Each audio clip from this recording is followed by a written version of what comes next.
All right, everyone. Welcome in to Mark Rogers TV, the voice of college football, and our third edition of Florida State Seminoles Live. We are so excited to have launched this a couple of weeks ago. I had a great discussion a couple of weeks ago with Logan Robinson. You can see him right there in the middle screen from Knoll Game Day. We got Jason Parker on the line as well from Chop Chat. Gentlemen, how you doing tonight? Doing good. How you doing? Doing great. Doing wonderful. Excited to be on. So we've cleared up some technical issues because I know as soon as I jump on the live chat, there are going to be at least 10 people who are wondering why we're late.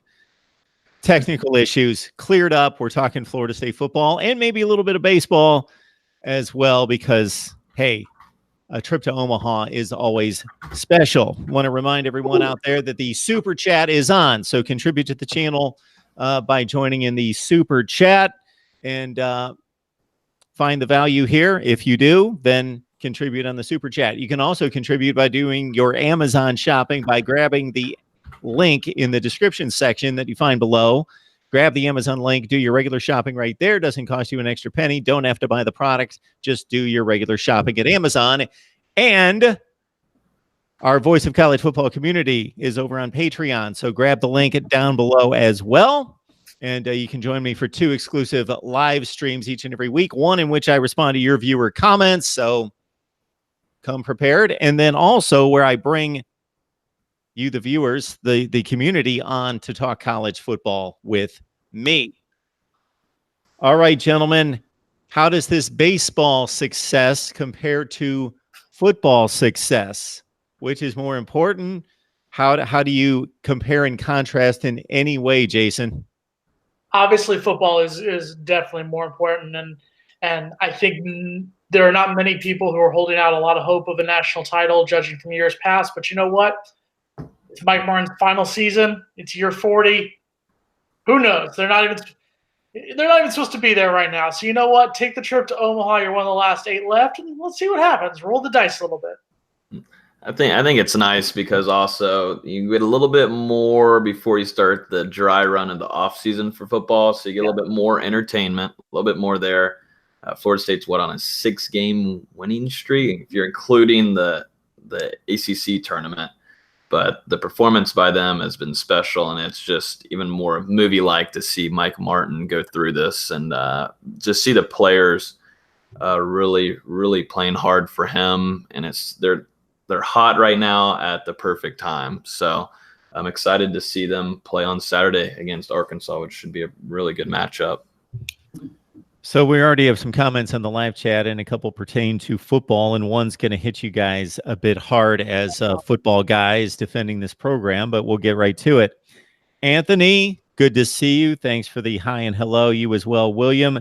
Eli Arbeza, calling FSU a basketball and baseball school, football washed up. That's his comment.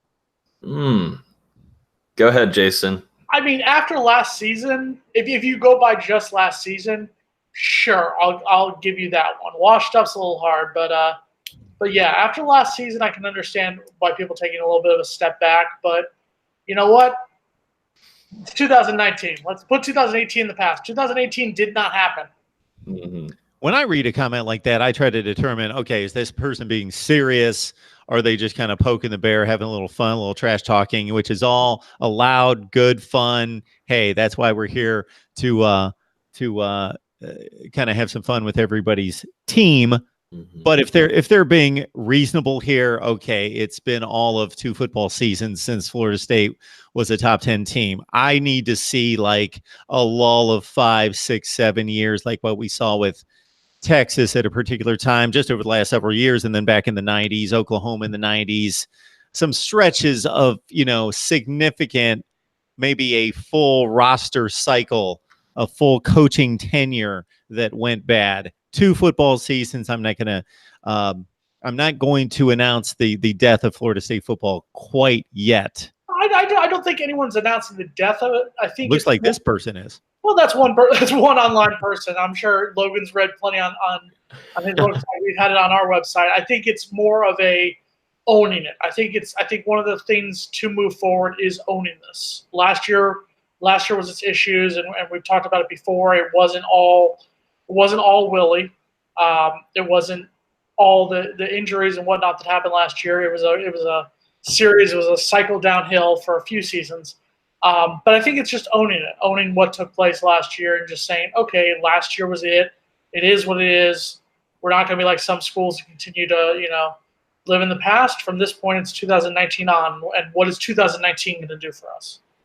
Mm-hmm. Yeah, Tallahassee isn't used to football being this way, and Florida State is not supposed to be like this, and it'll be changed quick, or people will be gone. Yes, it's not bad seeing basketball have a good season. Of course, baseball having a crazy run right now, but we talked to Terrence Mann, basketball player, and we talked. He was like, we heard it's basketball school now and everything, but he mentioned, this school is surrounded by tons and tons of good teams all around. Women's sports are incredible in Tallahassee.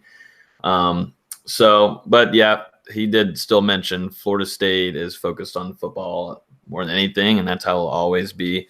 And now the focus, and we'll get our opinions once September rolls around, but seeing how Taggart's hires did in order to keep this team and fans on board with giving support, because there's been some positivity the last month or so looking forward to football season. We didn't have that for a while last season. Most fans wanted it to end after the second month in, but there's a lot of positivity kind of heading towards that way. And I think fans like the hires. I like the hires that Taggart made with Clements as probably one of my favorites, and of course Bryles and Dugans, because there's a lot of talent for the wide receivers there for Dugans. So I think most of these fans in the comments are coming from Miami or Gainesville, so we'll just laugh at it. We had a good time with them whenever we called them the 4 and 8ers, and I still do that to all my Gator friends, so it's real nice. I don't know what you're talking. People in South Florida have been so friendly to me since last season. I don't know what you're talking about, Logan. It's been a phenomenal time down here in South Florida. Oh, I bet you have. Yeah.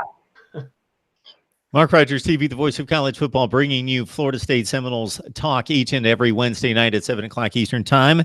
And if we want to make a competition out of this, we've had as many as 350 on the line at one time watching Miami live talk. We're just starting with Florida State, so we got 24 on the line right now.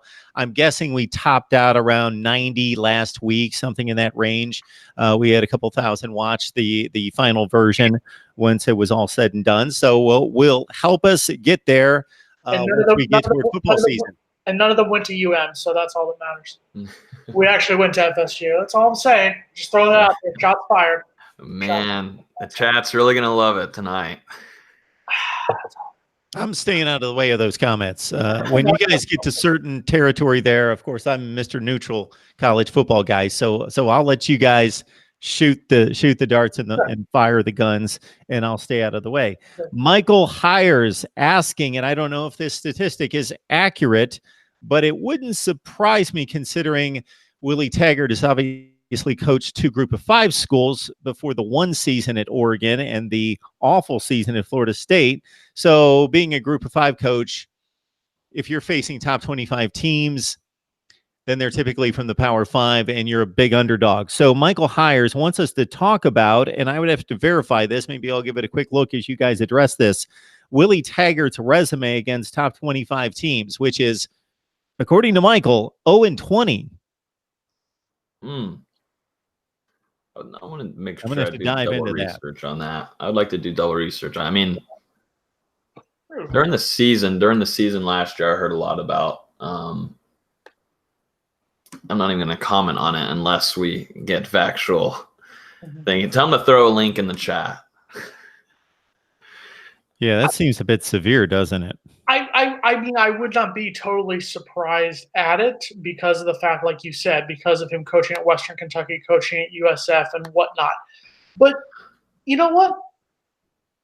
Against top 20 programs, like obviously right now and so far, yes, I'm seeing everything I'm seeing so far as a loss. But to me, a fact like that really doesn't mean anything at this moment. At this moment right now, he is the coach of the 2019 Florida State Seminoles, and that's going to be the goal. He's probably going to play a top 20 team against Boise State, and if you win that game, then that fact doesn't mean anything anymore. So I get where it's coming from. I wouldn't doubt it. I'm looking right now, and so far everything's coming up that fact is true.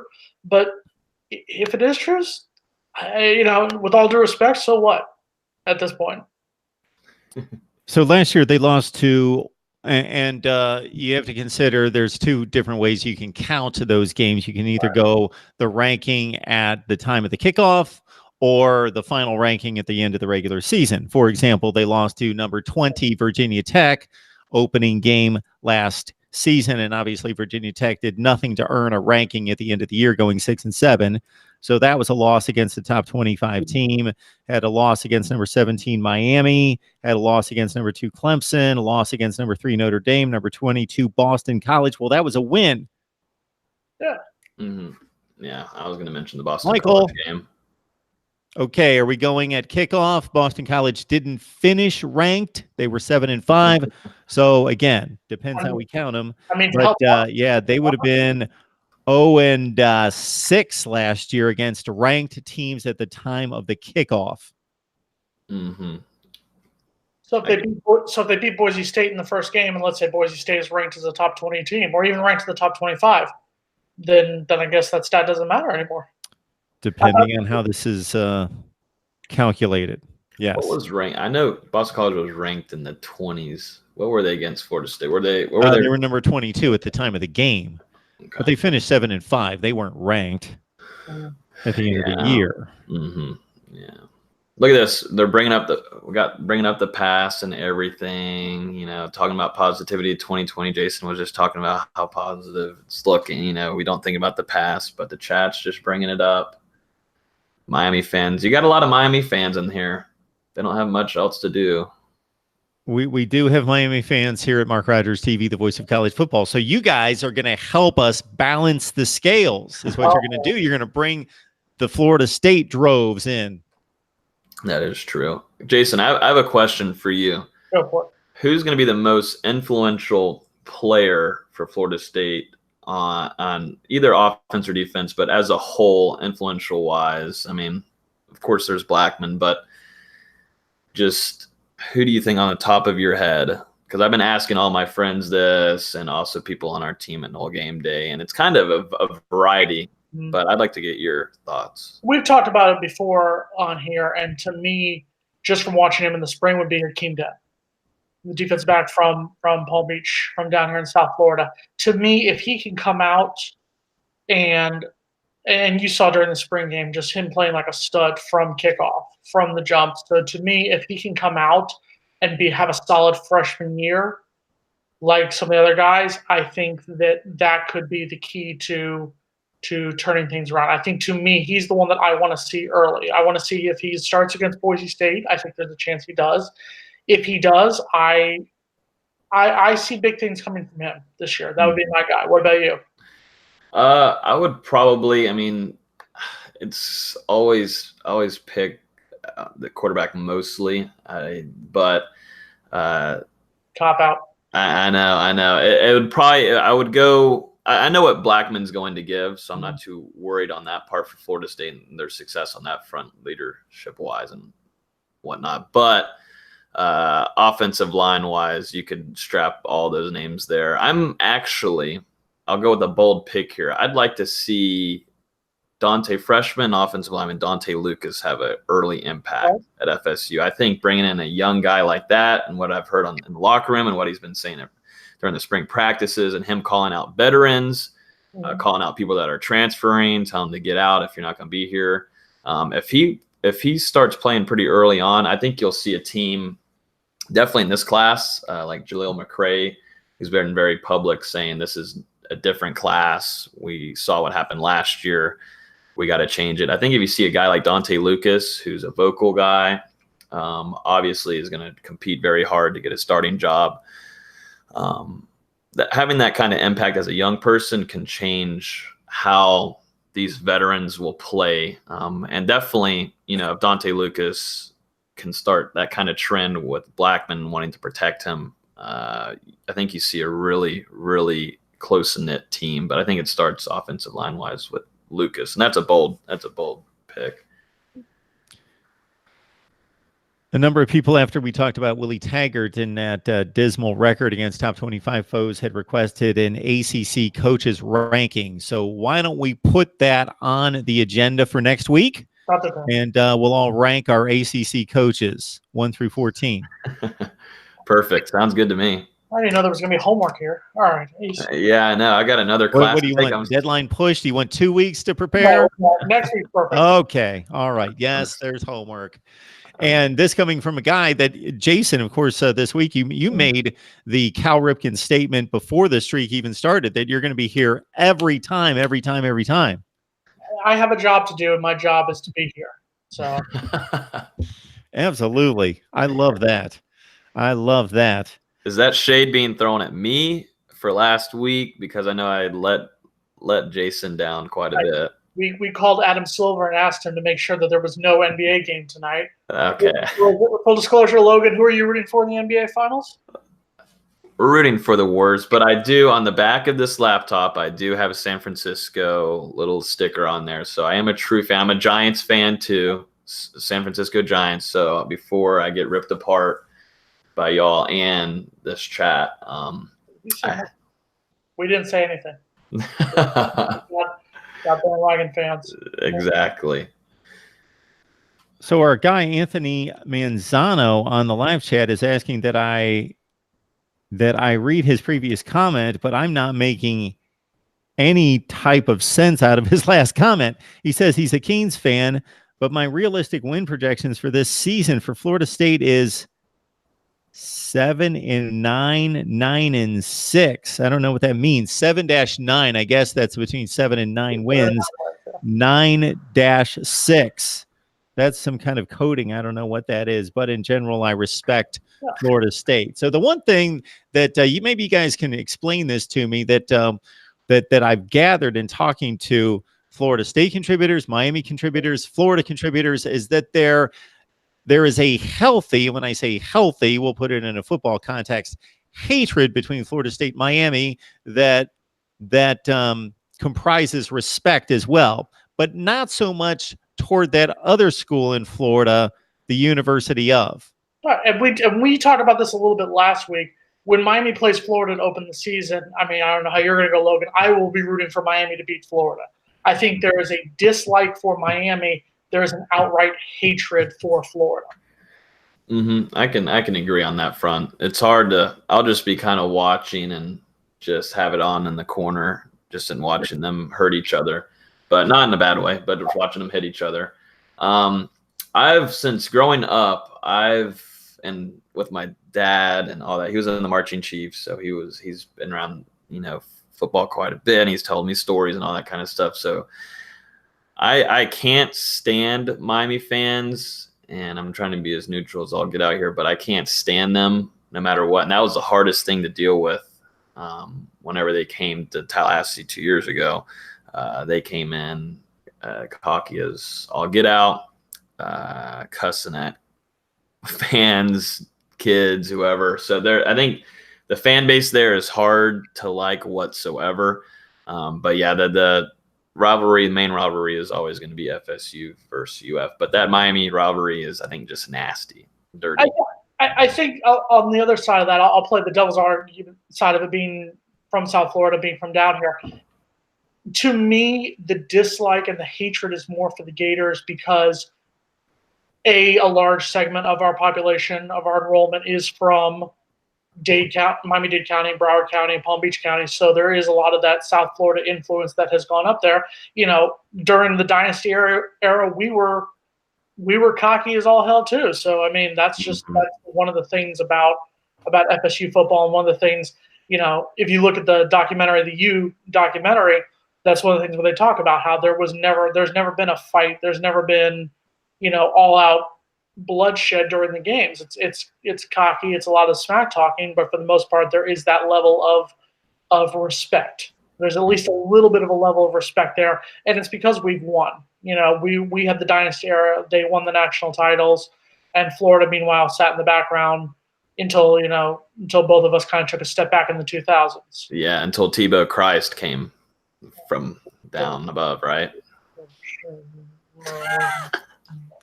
You remember? Do you remember Jason? And sorry, I know we got to move on, but do you remember when Tebow came? I don't know what year, 2008 maybe. He came to Tallahassee and Doak, and it was raining and all that, and he had all that crap on him from the paint on the ground. But he was running up inside down the side of the sidelines, even further off from the Florida sideline, and he was amping up the crowd and doing all that crap. Anytime FSU loses, I take it out of my mind, which is why I act like 2018 didn't happen.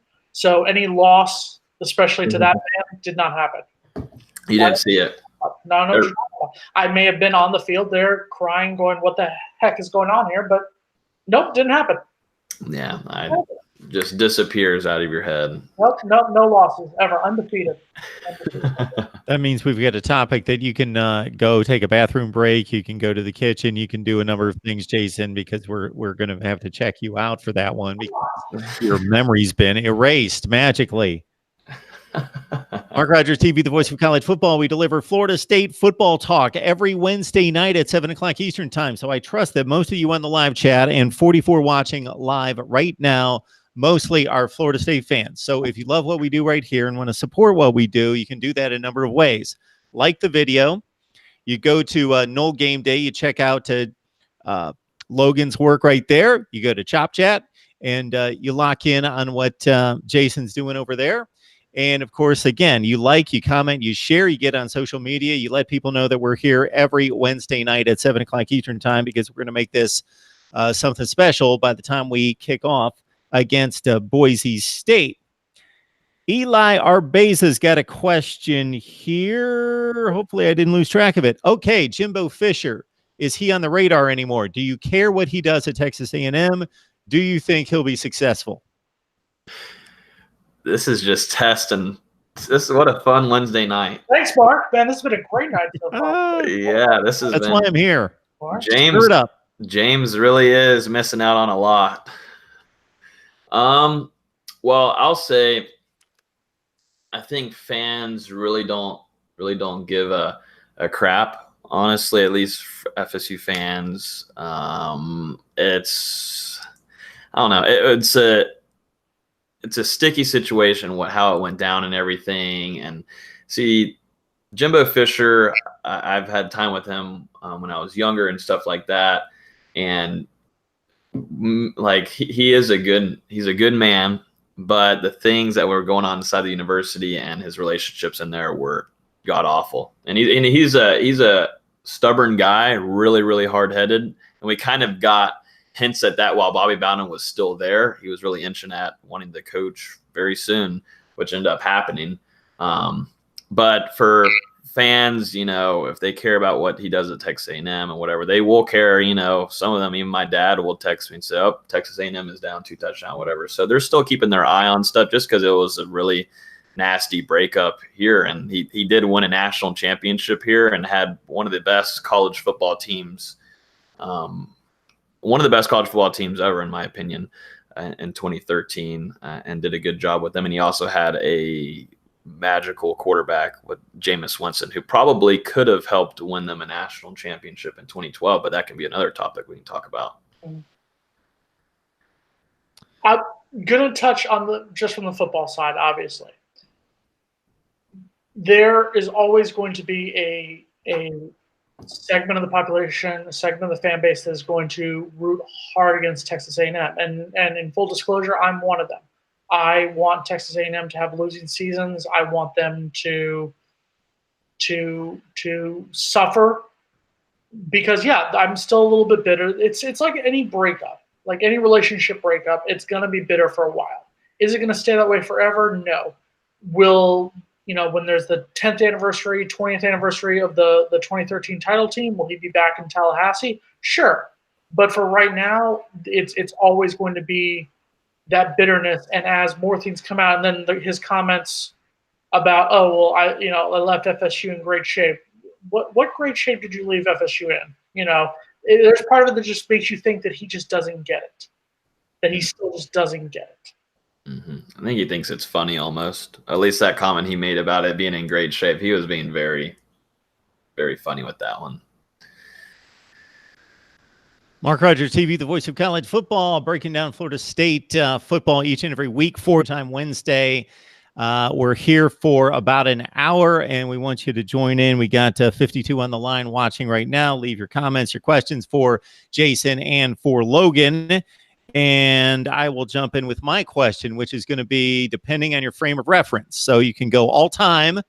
You can go back to 1918 if you want to pull out that 3-2 loss to Colgate, or you can go whatever your frame of reference is when it comes to Florida State football.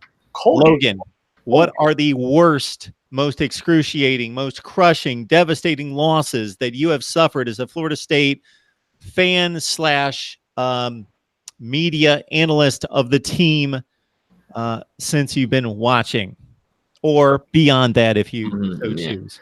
I am younger. I'm a college kid, so I don't have a large frame of history. I'm still learning. I got to learn. You know who Fred Biletnikoff is? Yes. All right. Yes. I just thought I'd throw that one out there. Don't start for Logan. There we go. Yes, I'm getting there. So I'd probably go with the first thing I think that comes to FSU fans is against NC State at NC State with EJ Manuel. And 2012, if I'm correct, at the 4-yard line. I don't know. It was somewhere there. I remember watching when I was little, but Florida State fumbled the ball. I'm not sure if EJ Manuel did or our Florida State's running back did. But that was pretty excruciating. I believe Florida State was ranked number 2 in the country, if I'm correct. And that was probably one of the worst. And that kind of, I don't know, it's always that kind of started the stickiness of playing at NC State from there on. And it was kind of earlier than that in 2010. But that one was really tough because Florida State had EJ Manuel, which was a huge leader on that team.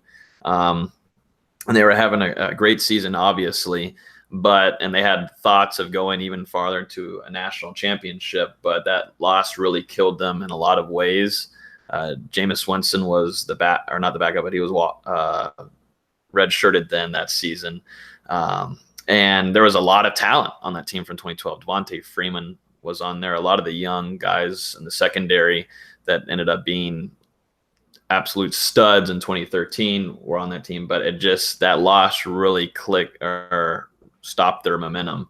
So as a younger person watching that was probably one of the toughest and excruciating losses for me. I'm trying to think of other ones. I remember watching the Oregon game. I was actually in New York City watch the ball drop. So we watched that in the hotel room. And Dalvin Cook fumbling, that was really, really rough as a true freshman.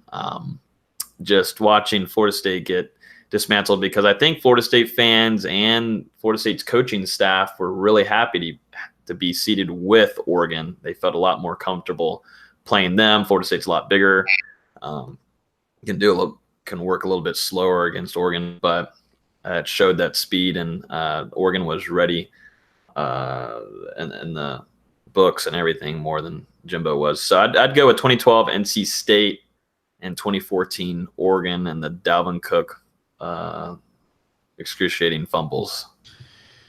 Jason, we've magically given you a lobotomy. You are. It's all coming back now. We need your input. Well, we talked a little bit about that NC State game, about how Seminoles coming into that game. That was a heartbreaking one, because we talked about when you lose to a team that you have no business losing to me it hurts more. Oregon hurts because the way, just for me, because you're getting blown out. But also that's a decent Oregon team. That NC State team, Florida State had no business losing to in the 2012 season. Just absolutely not.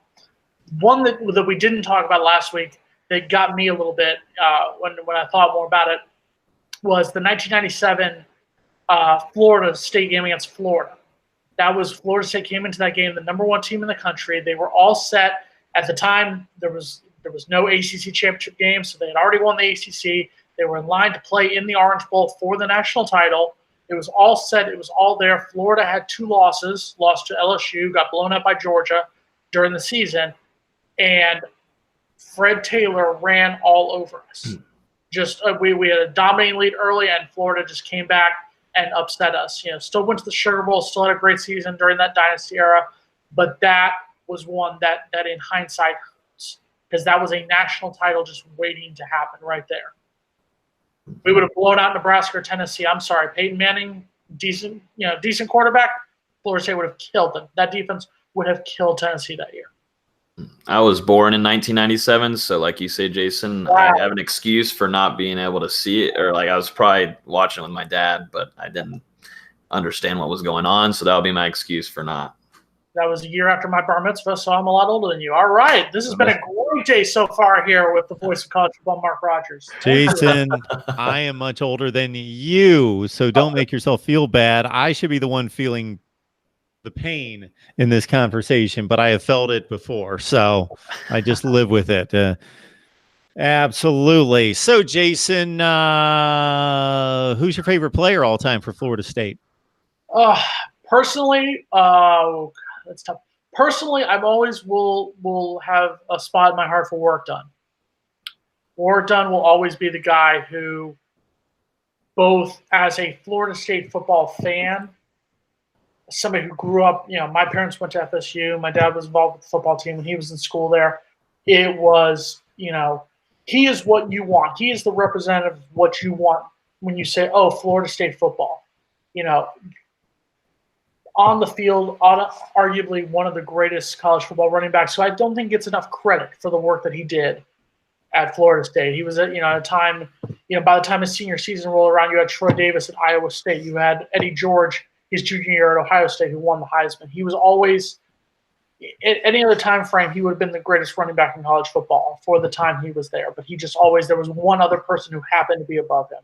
And then what he's done afterwards, both in the NFL and since retiring, makes me proud to say he is an alumnus of the school, like myself, like Logan will be. He is everything that you want to say is a Seminole.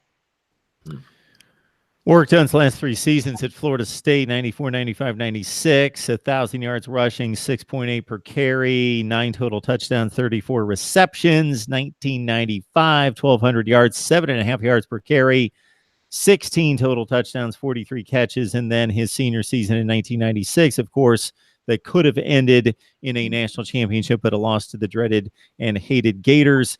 He ran for just under 1,200 yards, 6.2 per carry, 14 TDs, 30 receptions, caught 132 passes, scored 49 touchdowns, averaged just under 7 yards per attempt. Yeah, he was pretty good. Pretty good. Pretty good work done. What do you say, Logan? Jason took mine, so I'm going to go before my born time in 1997. So, like, people, I mean, even some of these guys were there still, but before I could really watch football and understand what's going on and what I listened to from my dad and what he tells me and my family, Warrick Dunn is definitely up there. And from what I am to see now is him, what he's doing off the field. I think he's almost built close to 150 homes for families, which is absolutely incredible. I think it's actually closer to 250. Oh, yeah? Wow. I know. I just looked it up, and it was 145 from last year, so it's moving quick.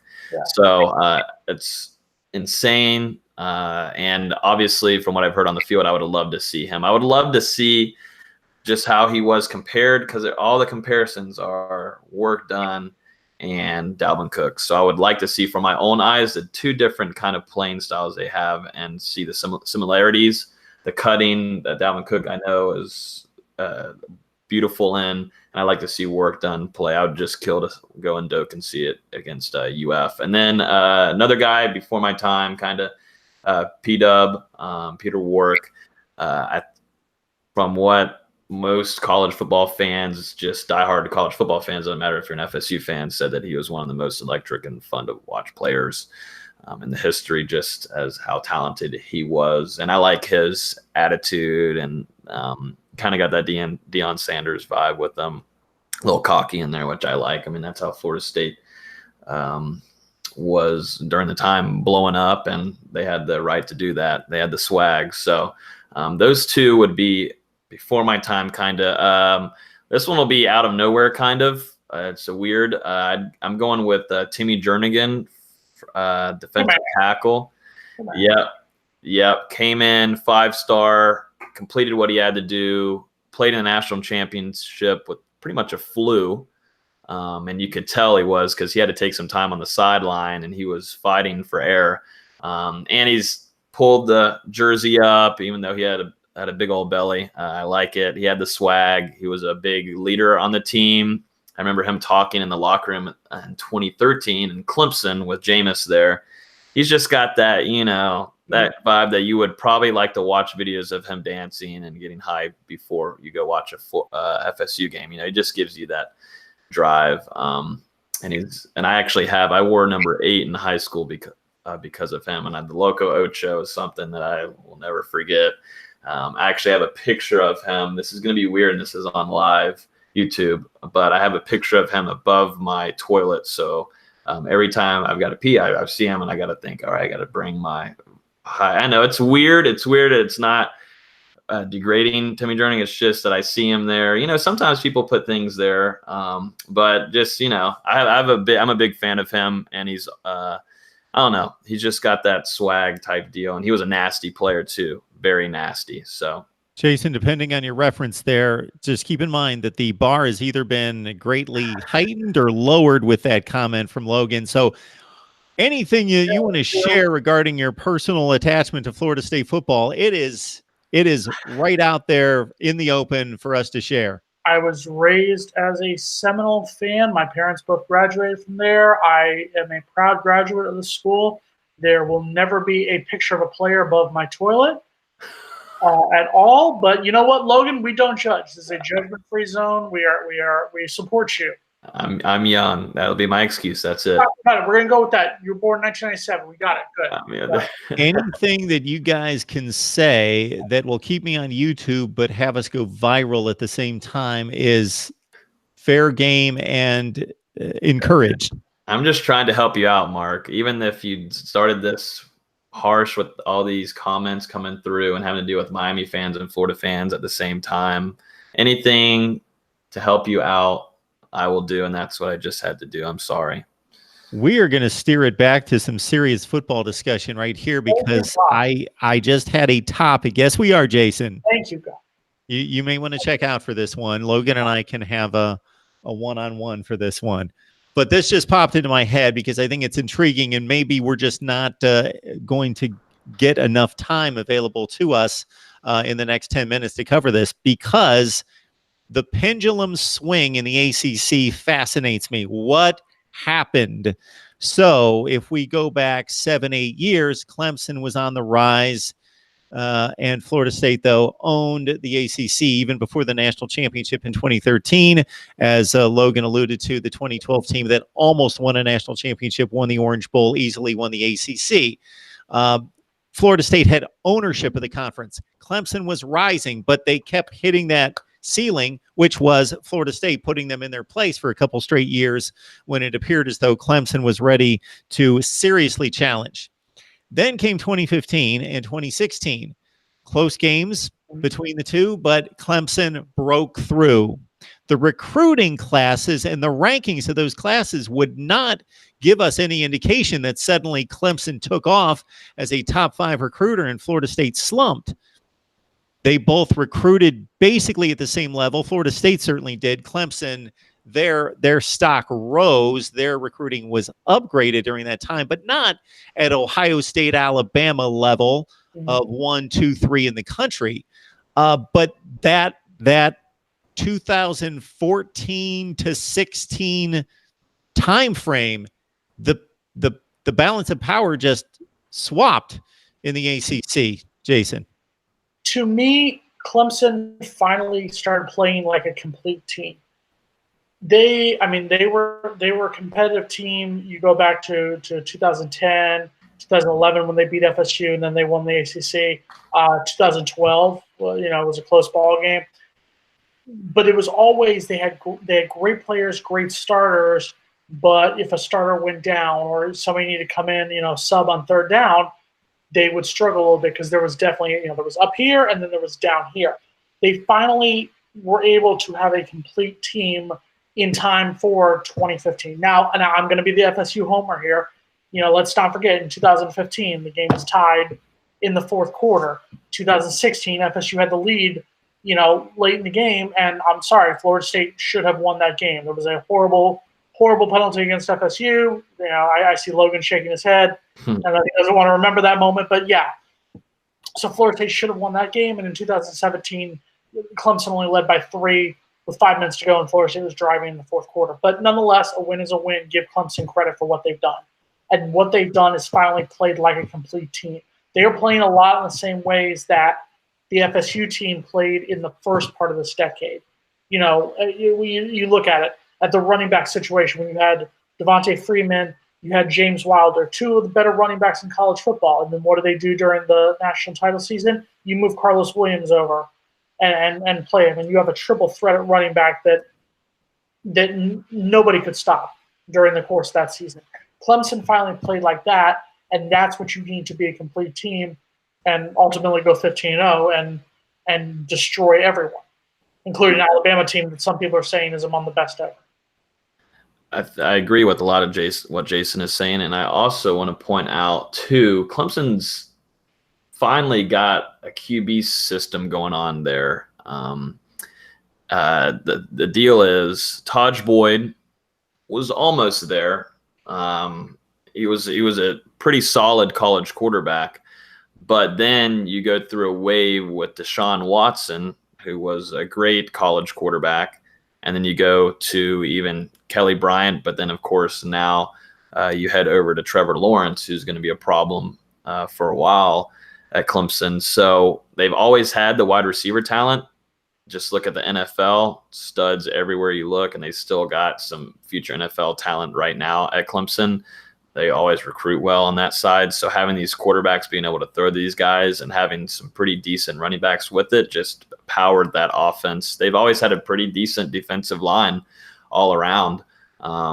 Secondary's kind of been shaky a little bit, but given that system with a really nice quarterback, I think has helped them blow up on offense and score a lot of points, which they've been doing the last couple of years.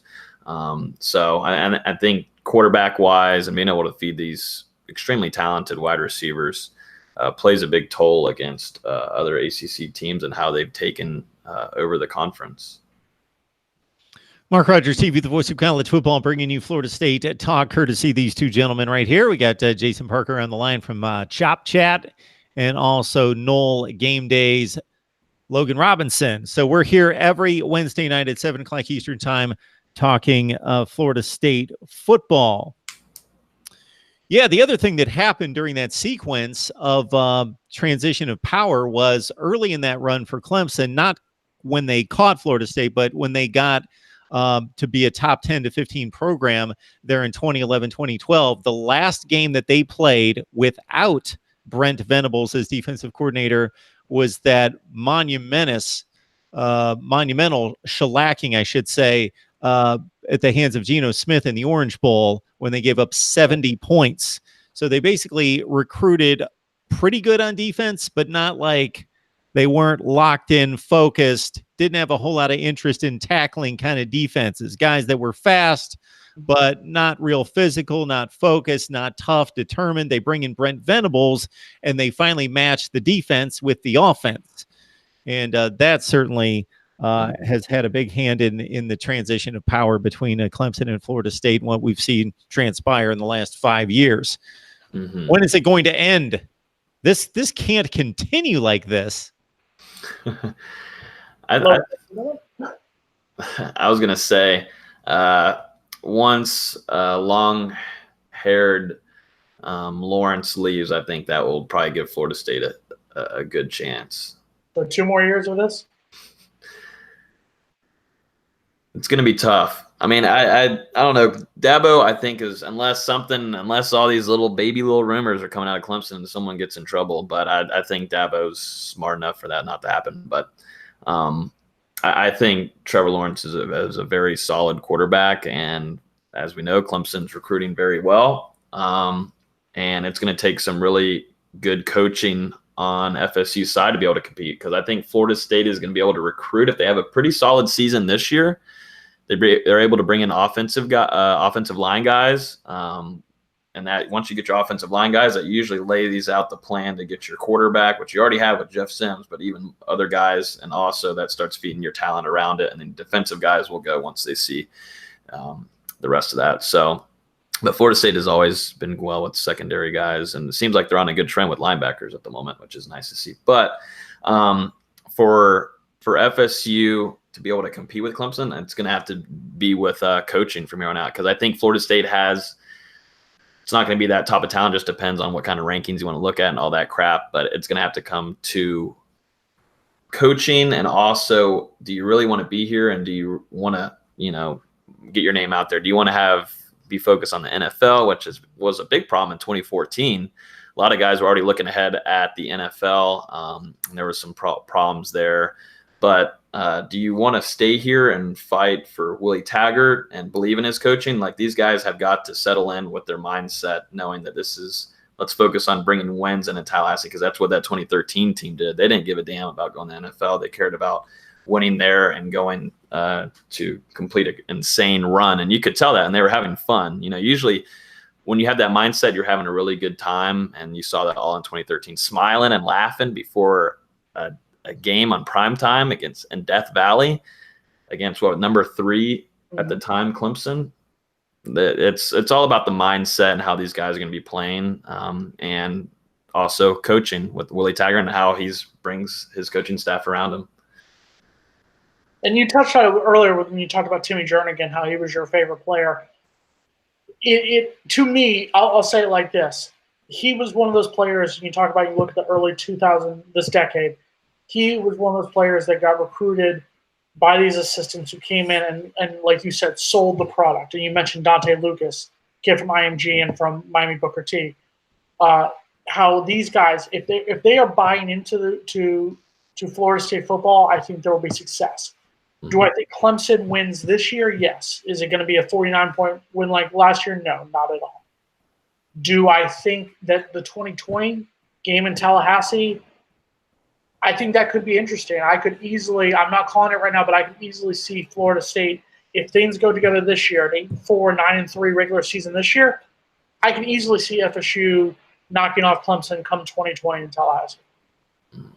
There's your title. There's your title for the YouTube video, Mark, right there. Hot take.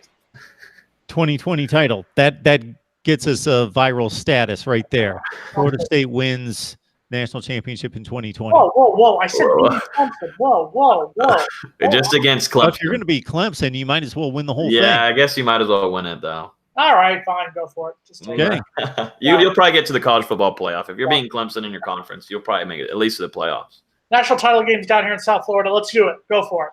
Sure, all right. Let's mark it down. And mark this down, everyone out there. Here's the deal. 7 o'clock Eastern time every Wednesday night. We bring on the best bloggers, broadcasters, and writers in the industry every day. But we lock it in with Florida State Football Talk with Logan Robinson and Jason Parker, and a cast of thousands that could be implemented at some point. But certainly we got Logan and Jason on the line each and every week to bring you Florida State Football Talk. So we are going to deliver over the next few weeks. We're going to talk position previews going across the board, offense and defense. We're going to talk recruiting if there's recruiting news to talk about. ACC coaches rankings are coming your way in the ACC 1 through 14. And also, if you would like to have your questions answered by these two gentlemen and myself, then certainly leave your questions, your comments in any of the comment sections of any of the videos. I scan everything, so I'll catch it. Don't leave it in the live chat. It's gone. It's scrolling by. Leave it in the comment section of any of the videos. And of course, you can help us build the channel by grabbing the Amazon link, doing your Amazon shopping right there. But please join us for more Florida State Football Talk starting next week as we get you set for 2019. Not 2020 quite yet, the national championship season, but 2019, the stepping stone to the national championship run of 2020. Gentlemen, thanks for jumping on here. It's always a fun time, and absolutely, you guys are the best. Thank you for having us. Enjoyed it. See you. Appreciate it. Yes, thank you. Thank you for putting us through some crap earlier, but we forgive you, and we'll see you on Wednesday. Shout out Omaha. Omaha. Yeah, buddy. That's right. Everybody go watch some Florida State baseball this week. And for everybody else, we've got Miami. Yes, that's a bad word, I know, for many of you on the live chat right now. But within a few minutes, new link. Keep it right here, front page of my YouTube channel. And you will find the Miami live stream coming up in just a couple minutes. See you then.